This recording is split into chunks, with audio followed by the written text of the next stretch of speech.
بسم اللہ الرحمن الرحیم۔ السلام علیکم ورحمۃ اللہ وبرکاتہ۔ خوابوں کا محل، لاسٹ ایپیسوڈ۔ آج وہ سب سے جلدی اٹھی اور سب سے پہلے ناشتے کی ٹیبل پر موجود تھی۔ اس کی والدہ کچھ سمجھ نہیں پا رہی تھی کہ خلیل صاحب کیسے رضامند ہو گئے۔ حمیدہ بیگم کے لاکھ سمجھانے کے باوجود بھی خلیل صاحب نے ان کی ایک نہ مانی اور اپنی بات پر قائم رہے۔ ناشتہ کیا اور انم کو تیار ہونے کا کہہ کر اپنے کمرے میں چلے گئے۔ انم چہکتی ہوئی اپنے کمرے میں گئی اور اپنا سب سے خوبصورت ہلکا گلابی رنگ کا ریشمی عبایا نکالا اور نہایت قیمتی سکارف جو اس نے اسٹال سے خریدا تھا وہ کیسے بھول سکتی تھی۔ ہلکی نیلے رنگ کی جیکٹ تو پہننی ہی تھی، باہر سردی جو بہت تھی۔ اس موقع پر اپنی پسندیدہ گھڑی وہ کیسے بھول سکتی تھی۔ اب وہ تیار کھڑی تھی اور آج اس کے چہرے پہ جو خوشی تھی اس کا تو روپ ہی الگ تھا۔ خلیل صاحب مسکراتے ہوئے کمرے سے باہر آئے اور اپنی سی ڈی بائک نکال کر انو کو بیٹھنے کا کہا اور گھر سے نکل گئے۔ انو تجسس میں تھی کہ پتہ نہیں ابو جان کیا دکھانے لے کر جا رہے ہیں۔ کافی سفر کرنے کے بعد خلیل صاحب نے اپنی سی ڈی بائک ایک بڑے سارے محل کے سامنے روک دی۔ انم کی آنکھیں پھٹی کی پھٹی رہ گئی۔ ابو جان یہ کس کا محل ہے؟ وہ بے اختیار بولی۔ خلیل صاحب کی مسکراہٹ ابھی تک قائم تھی اور وہ نہایت پرسکون لگ رہے تھے۔ بیٹا اندر چلتے ہیں، آپ کو سب پتہ چل جائے گا۔ خلیل صاحب یہ کہتے ہوئے محل کی طرف بڑھنے لگے۔ انم بھی حیرت میں ڈوبی اپنے والد کے پیچھے پیچھے چلنے لگی۔ گیٹ پر کھڑے گارڈ نے خلیل صاحب کا بڑی گرم جوشی سے استقبال کیا اور ان کے لیے چھوٹا گیٹ کھول دیا۔ انم بھی اپنے والد کے ساتھ محل کے اندر داخل ہو گئی۔ اتنا خوبصورت محل، اس کے تو ہر طرف ہریالی ہی ہریالی، اتنا بڑا لان اور اس کے اندر لگے پودوں پر کھلے رنگ برنگے پھول، سبزے کا تو جیسے کارپیٹ بچھا تھا۔ دھند میں زیادہ دور تک نظر نہیں جاتی تھی مگر جہاں تک جا رہی تھی وہ تو لاجواب تھا۔ کچھ دیر چلنے کے بعد وہ دونوں گیٹ تک پہنچے۔ وہاں بھی گارڈ موجود تھا۔ اس نے بھی خلیل صاحب کو اندر جانے کی اجازت دے دی۔ اندر داخل ہوتے ہی وہ چاروں طرف نظریں گھمانے لگی۔ نایاب قالین، چمکتے ہوئے شیشے کے فانوس اور فرنیچر انتہائی قیمتی اور خوبصورت۔ اسے ایسے لگ رہا تھا جیسے کوئی خواب دیکھ رہی ہو۔ خلیل صاحب چلتے جا رہے تھے جیسے ان کا یہاں عموماً آنا جانا ہو۔ انم بھی ان کے پیچھے چلی جا رہی تھی۔ خلیل صاحب ایک کمرے کے پاس جا کر رک گئے۔ ہلکے سے کمرے کا دروازہ کھٹکھٹایا اور دروازہ کھول کر اندر داخل ہو گئے۔ یہ کمرہ تھا یا پورا گھر؟ اس کے اندر ہی سوئمنگ پول، ایک طرف چھوٹا گارڈن، اتنی بڑی وارڈروب، اور یہ کیا؟ یہاں تو چھوٹا سا اسٹڈی روم بھی ہے اور ساتھ ہی صوفہ اور اس کے سامنے ایک ٹیبل رکھا ہے جس پر نہایت خوبصورت تازہ اور رسیلے پھلوں سے بھری ٹوکری پڑی ہے، آتش دان میں چلتی آگ۔ اب اس کی نظر بیڈ پر پڑی جو سب چیزوں سے شاندار تھا، اتنا نرم کہ اندر لیٹا شخص دکھائی نہیں دے رہا تھا۔ خلیل صاحب نے اس نوجوان کو سلام کیا۔ انکل آپ نے خود آنے کی زحمت کیوں کی؟ آپ مجھے بتاتے میں ڈرائیور کو بھیج دیتا۔ نوجوان نے لیٹے ہوئے ہی ہاتھ آگے بڑھاتے ہوئے کہا۔ شکل سے تو شہزادہ لگ رہا تھا، اور اتنے بڑے محل میں شہزادہ ہی تو رہ سکتا ہے۔ انم گہری سوچ میں تھی۔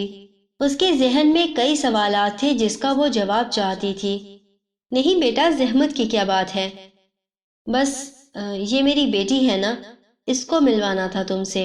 انم کو شدید حیرت ہوئی۔ اسے اپنے والد کا یہ جملہ سخت برا لگا۔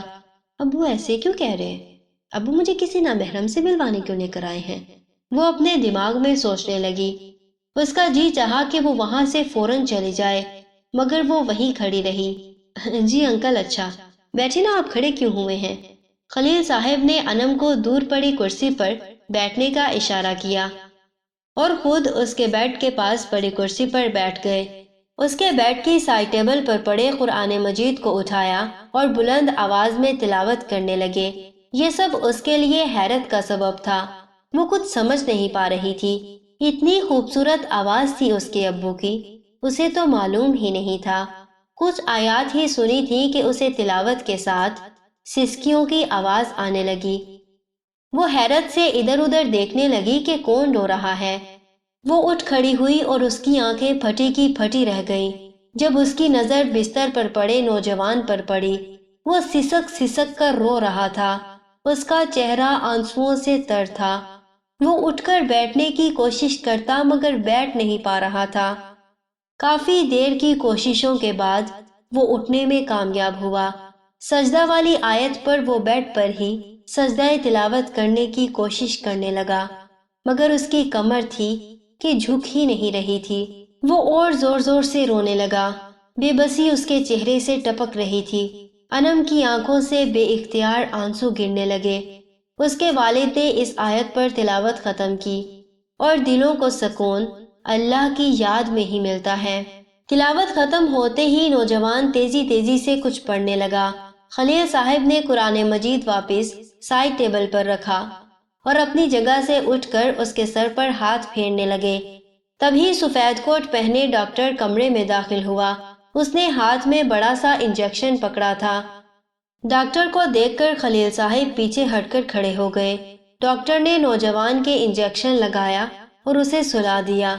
خلیل صاحب کمرے سے باہر کی طرف چلنے لگے۔ انم بھی ان کے پیچھے چل دی۔ ابو، اس نوجوان کو کیا ہوا ہے؟ یہ کیوں رو رہا تھا؟ یہ بیٹھ کیوں نہیں سکتا؟ سجدہ کیوں نہیں کر سکتا؟ کمرے سے باہر آتے ہی انم روتے ہوئے خلیل صاحب سے بے شمار سوال کرنے لگی۔ خلیل صاحب بھی نم آنکھیں لیے بس چلے جا رہے تھے۔ ابو مجھے بتائیں پلیز۔ بیٹا باہر چلو پھر بتاتا ہوں سب، وہ اپنے آنسو صاف کرتے ہوئے بولے۔ 2 سال پہلے ہی یہ محل اس نوجوان نے تعمیر کروایا تھا۔ انگلینڈ میں ایک بینڈ کے ساتھ تھا۔ ان کا ریپ سانگ وائرل گیا، اور بس پھر کیا تھا، بہت چھوٹی عمر میں شہرت، دولت، عزت سب مل گیا۔ یوں سمجھو جس کی بھی تمنا کی وہ مل گیا۔ والدین پاکستان میں ہی تھے۔ جب یہ انگلینڈ میں بینڈ کے ساتھ تھا، اسی دوران ان دونوں کا کار ایکسیڈنٹ میں انتقال ہو گیا۔ وائرل ہونے کے بعد اپنے وطن واپس آیا، یہ محل بنوایا اور ایک خوبصورت لڑکی سے شادی کر لی۔ سب کچھ اچھا جا رہا تھا۔ ایک دن سوئے سوئے اس کو فالج کا اٹیک ہوا۔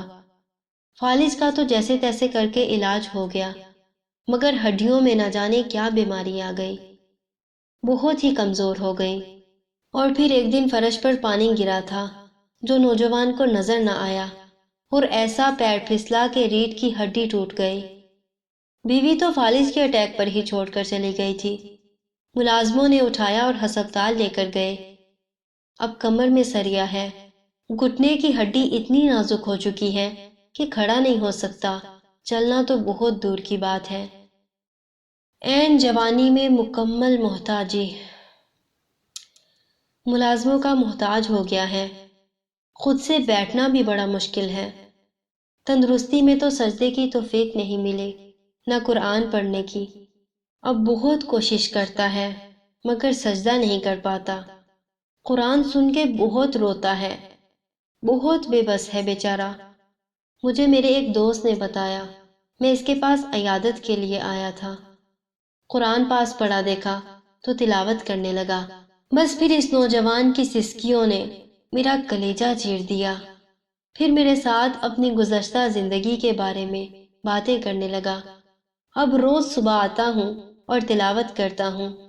ہر آسائش کے ہوتے ہوئے بھی اپنی ایک بھی تکلیف کم نہیں کر سکتا۔ کوئی ڈاکٹر اس کی ساری دولت لے کر بھی اس کا علاج نہیں کر سکتا۔ یہ اپنی ساری دولت کے عوض ایک سجدہ بھی نہیں خرید سکتا۔ خلیل صاحب کی آنکھوں سے مسلسل آنسو ٹپک رہے تھے۔ ان کی نظر انم پر پڑی، جس کا خوبصورت سکارف مکمل بھیگ چکا تھا، اور اس کی سرخ آنکھیں اس بات کی گواہی دے رہی تھیں کہ ابا مجھے ٹک ٹاکر نہیں بننا۔ وہ اپنے باپ کے گلے لگ کر زور زور سے رونے لگی۔ ابو امی ٹھیک کہتی ہیں، ابو امی ٹھیک کہتی ہیں۔ خلیل صاحب نے اپنے جگر کے ٹکڑے کو خود سے الگ کیا اور آنسو پونچھنے لگے۔ بیٹا ہمارے پاس جو دولت ہے نا، اس سے بڑھ کر کوئی دولت نہیں۔ ایمان، حیا، سکون اور صحت ان کو کبھی بھی پیسوں سے خریدا نہیں جا سکتا۔ انم کو اپنے والد کی بات بہت اچھے سے سمجھ آ چکی تھی۔ اب وہ واپسی کے لیے روانہ ہو چکے تھے اور راستے میں ہر مسکراتے بچے کو دیکھ کر وہ مسکرا دیتی، کیونکہ یہ بہت بڑی دولت تھی جو اس کے پاس تھی۔ وہ جب چاہے مسکرا سکتی تھی۔ اب اسے مسکرانے کے لیے دولت کی ضرورت نہیں تھی۔ خلیل صاحب نے بائک موبائل کی دکان کے سامنے روکی اور جیب سے وائلٹ نکالنے لگے۔ انم نے ان کے ہاتھ سے وائلٹ پکڑ لیا اور بولی، ابو مجھے نہیں چاہیے موبائل، مجھے بھی روز آپ کی آواز میں تلاوت سننی ہے، اور ہاں مجھے ترجمے والا قرآن لینا ہے۔ خلیل صاحب کی آنکھوں میں خوشی کے آنسو آ گئے۔ آج وہ اپنے گھر میں ایسے داخل ہوئی جیسے وہ اس محل سے بھی بڑے محل میں داخل ہو رہی ہو۔ اسے اپنے اسی جھونپڑی نما گھر میں بہت سکون محسوس ہونے لگا۔ اس کے ہاتھ میں پکڑا مصحف اور چہرے پہ سجی مسکراہٹ نے حمیدہ بیگم کو حیران کر دیا۔ اس نے بغیر کچھ کہے مصحف الماری میں رکھا اور اپنی ماں کے گلے لگ گئی۔ حمیدہ بیگم تو نہیں جانتی تھی کہ ہوا کیا ہے، مگر انم کو آج سکون کی چابی مل گئی تھی۔ زندگی کا مقصد وہ سمجھ چکی تھی، اور اب وہ ان سب سے زیادہ دولت مند تھی جو راتوں رات فیمس ہو کر ٹی وی شوز میں انٹرویو کے لیے بلائے جاتے ہیں۔ ہاں وہ بھی تو راتوں رات ارب پتی ہوئی تھی۔ ہاں اسے بھی تو صبح پتا چلا تھا کہ وہ مالا مال ہو گئی ہے۔ امید کرتی ہوں یہ سٹوری آپ کے لیے فائدہ مند رہی ہوگی۔ اللہ سے دعا ہے کہ اللہ پاک ہمیں بھی سکون کی چابی تھامنے کی توفیق عطا فرمائے، اور قرآن سے اور اپنے آپ سے ہمارا رشتہ اور تعلق مضبوط فرمائے۔